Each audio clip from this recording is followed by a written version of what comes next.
How to buy a house out of state.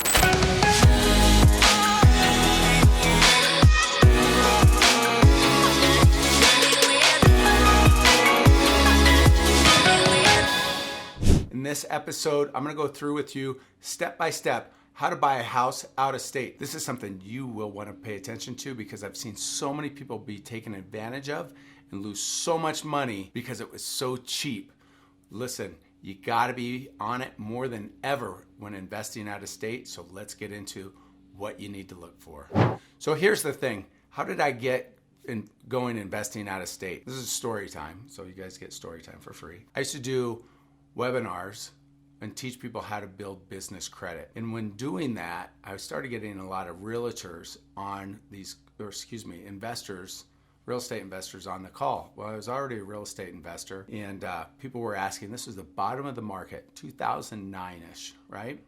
So a guy named Dean, last name starts with a G, started sending people to our course. In that course, we started having over 100 people on learning how to build business credit and utilizing the business credit to acquire a house with it. So I kept getting the question over and over, and it's not really what I was focused on.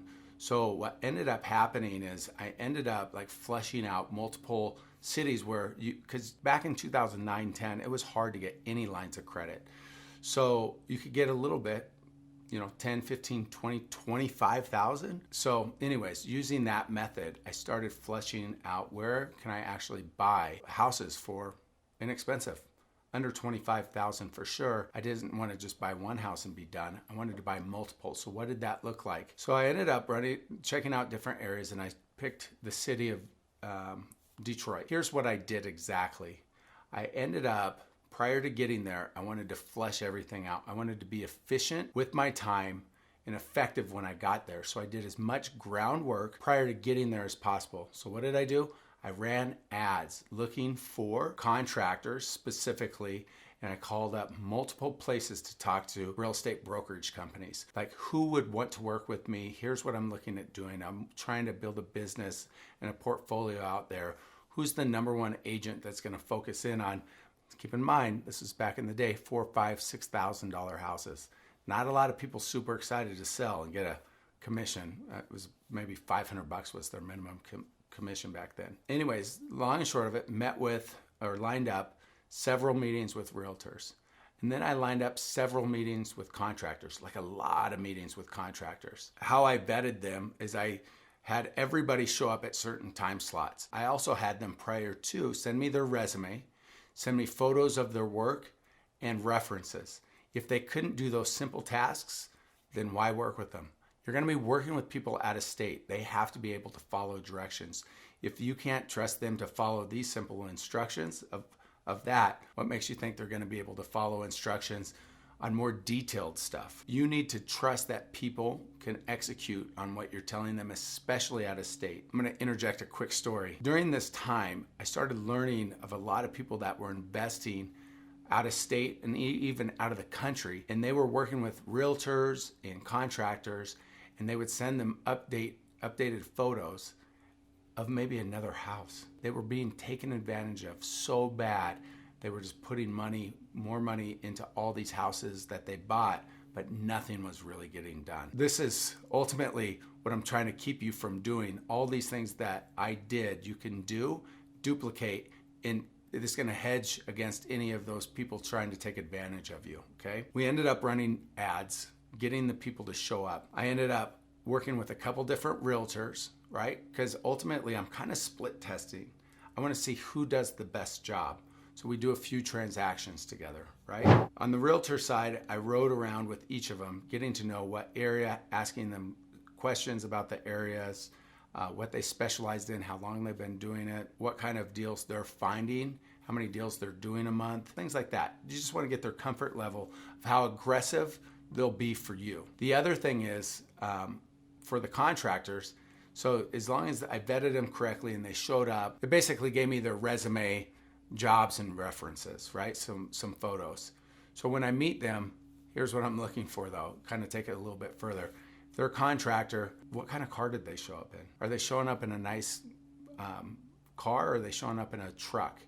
I mean, think about it, a contractor. Every time I've had a contractor show up in a nice car, I'll tell you what, the experience hasn't been that great. So I'm looking, do they know how to do the work? It's ultimately what I'm getting at. What kind of boots are they wearing? Are they wearing work boots? Are they wearing nice shoes? Are their hands calloused? I'm looking at the way they shake by hand. I'm basically taking all this information in. Are they a contractor is really what I'm getting at, or are they a salesperson trying to sell me that they're a contractor? That's ultimately what it comes down to. When I pick people to work with, I usually am picking them based on my gut intuition, but also all the things over the years that tells me they are who they say they are, or they're not. Well, maybe you need to take it a step further and go see some of their projects, see how their work is up close and in person. So those are the things that I did. And in doing so, I picked two of each, 2 realtors, 2 contractors. I had them work together. I picked 2. I'm glad I picked 2 because I ended up having to kind of mix and match at the end. And ultimately, I still work with, 12 years later, that realtor, the one realtor that I felt really good about. And the reason being, he knew that I was in it for the long haul. And he would go by all the properties and give me the real progress reports of what's going on. Eventually vetting and removing the contractors that I picked and then finalizing a long-term contractor that I still work with to this day. Anyways, that was my process on this one. I want to share with you guys a couple of other things to do. Prior to getting there, so I ran Craigslist ads. I vetted people that way. Now you have Facebook groups, because Facebook, back then was just getting going. They didn't have these groups where you could plug into an investment group in that area. So let's say you're investing in Atlanta and you live in California or whatever, you could join that Facebook group and then start networking inside there and kind of asking all those questions, contractors. And then when you show up, you could vet those guys too in person. All the pre-work that you do prior to showing up is going to save you so much time, energy, and headache. It's going to make your trip worthwhile. And by the way, you want to make these trips often and you want to make them worth your time. So I would go out at least once a month, check on properties, go through them, make sure that we're on progress, see if the draws actually match what's going on.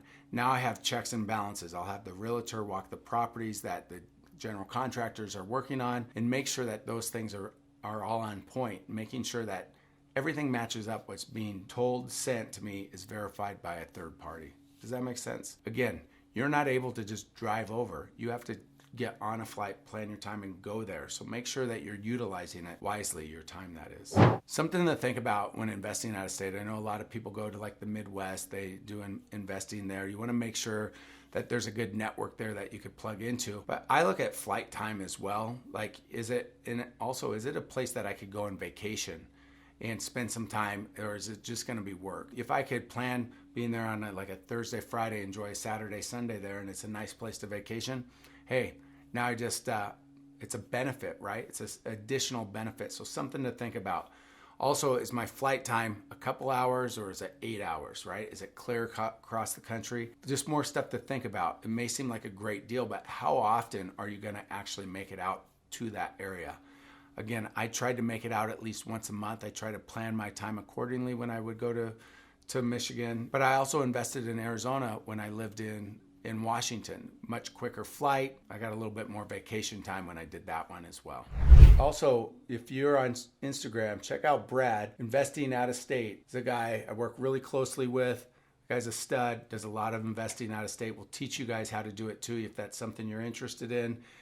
He's the real deal. I love talking to him about it. I love talking to people that actually do real deals. It's much better than people that talk about it in theory. Anyways, follow my buddy Brad, Investing Out of State. Also, one last thing, if you want help with this and you want to click on the link below, you get going working with us.